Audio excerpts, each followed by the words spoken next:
Arsenal need to pay Real Madrid 100 million euros to land Rodrygo this summer. Let's get straight into the news.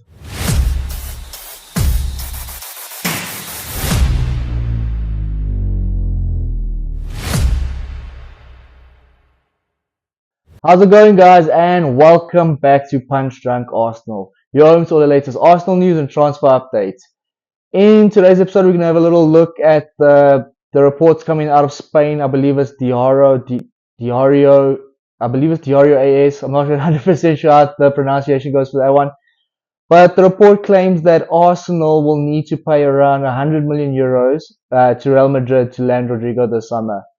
Now, obviously, we all knew, especially since the links came out between Arsenal and Rodrygo, that any deal for the Brazilian winger is going to become costly. It's going to be a very expensive deal. Nobody expected this deal to be less than 60 million pounds in the first place, but now it looks like it'll be closer to around 80 million pounds. And looking at his numbers, most people would argue that it wouldn't be worth it. But it's been a player that's been playing at the highest, the elite level for such a long time, and it's a player that's predominantly actually been playing out of position, especially since the rise of Vinny Jr. Rodrygo mainly plays for Real Madrid as a right winger. His preferred position is on the left. It's an area which the Gunners want to strengthen this summer. It's an area which they want to strengthen in a first place position. They want someone that can come into the first team straight away. They want an elite level left winger. Actually, we've been actually looking at a left winger for quite some time. We know we've been linked with Nico Williams in the past, Brian Mbeumo. Recently, we've seen links rise for Bradley Barcola. So it's definitely a position where the Gunners do need to upgrade. We've also seen that over the last season, especially, that our attack has become quite predictable. Majority of attack runs through Odegaard and Saka on the right, and that means that teams can just double up on that side because they know that Arsenal are generally going to play through that side, and it just means that we're a lot easier to defend. If we have another elite level left winger, someone that's on Saka's level on that side, it would open up our play just a lot more, and it would also be for our incoming striker.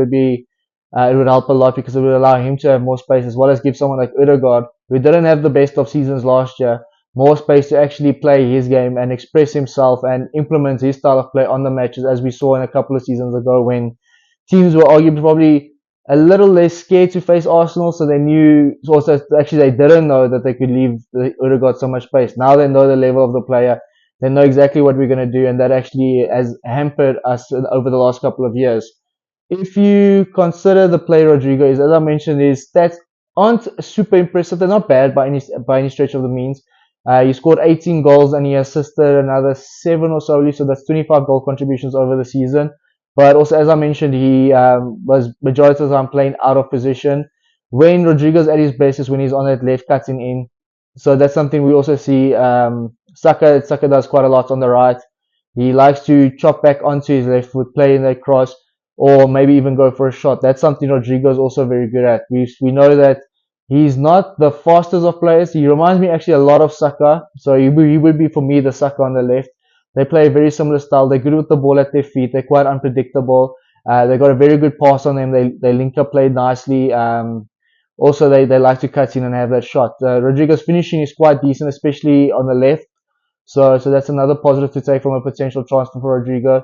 And as I mentioned, with players like Odegaard and Saka benefiting from someone like him coming in, the guy that would probably benefit the most is someone like a Declan Rice.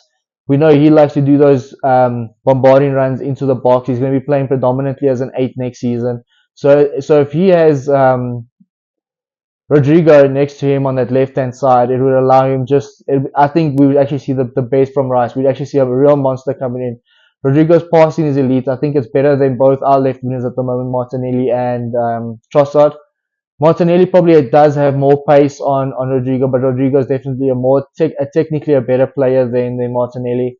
Martinelli, if Rodrygo comes in, it would also allow Martinelli to actually play more games up front. Then our rotation will be better. The biggest problem Arsenal have had over the last 2 or 3 seasons is our rotation. We haven't been able to rotate enough because the players on our bench either weren't good enough, they were too young, we've had too many injuries, and the injuries were also partly due to the fact that we didn't have enough rotation. So if we can actually bring in more players, especially players also that are versatile. So even though Rodrygo's preferred position is on the left, he can still play on the right. So that means that at times he can actually substitute for Saka. He can help relieve some pressure off Saka. So when he needs to come in on the right, he can. Obviously, the key selling point for Arsenal for a Rodrygo deal would be that he would be playing on the left, which is his preferred position. So I think all in all, this would be a very, very good deal for the Gunners. An expensive one nonetheless. Apparently his wages, he's got quite high wage demands as well. But that's what you're gonna expect when you're signing players from Real Madrid, players that are playing in the most elite clubs in the world. He's also a full-fledged Brazilian international. So and Arsenal, he fits in quite comfortably at Arsenal. We've got quite a big Brazilian contingency already. We've got Martinelli, we've got Gabriel Magalhaes. So there's quite a big Brazilian contingency as well. If Fabio Vieira decides to stay, well, not decides to stay, if Arsenal decides to keep Fabio Vieira next season, he's also Portuguese, so you can also speak to to Rodrygo. So there's the deal for Rodrygo does make a lot of sense from a club perspective. It's just the cost. You do wonder if Arsenal are willing to pay 80 million pounds for a winger. Then also we're going to likely have to pay around 70 million pounds for a striker. Zubamendi is coming in for 50 million.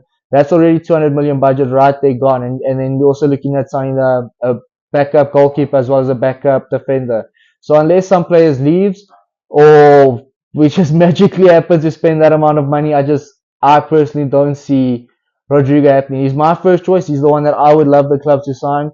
But considering the other players we are linked with, Nico Williams, even though he's got high wage demands, he's likely only to leave for about 50 million. Bradley Barcola is another one. He's also around 50 million. Interestingly enough, though, we saw reports, I think it was also Spain, coming out that Barcelona could turn their attentions to Gabriel Martinelli if they fail in a deal for Luis Diaz from Liverpool. If that does happen, then I do 100% expect us to move for Rodrygo.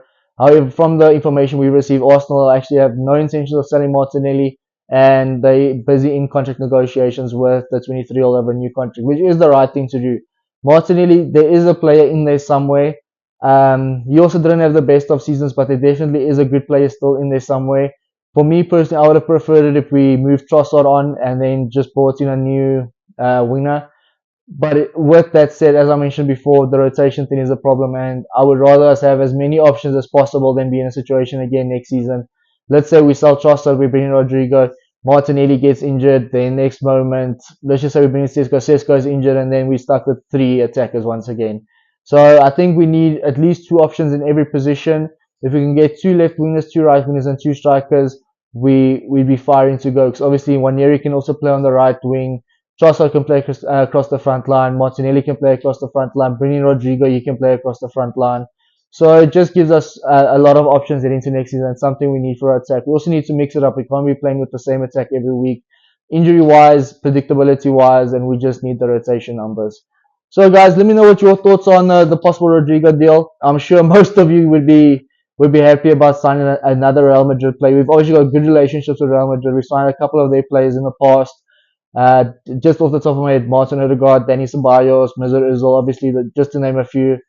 So I don't think our relationship I do believe our relationship with Real Madrid could come in handy when we want to strike up a deal for Rodrygo. He obviously mentioned that he wants to speak to Xabi Alonso.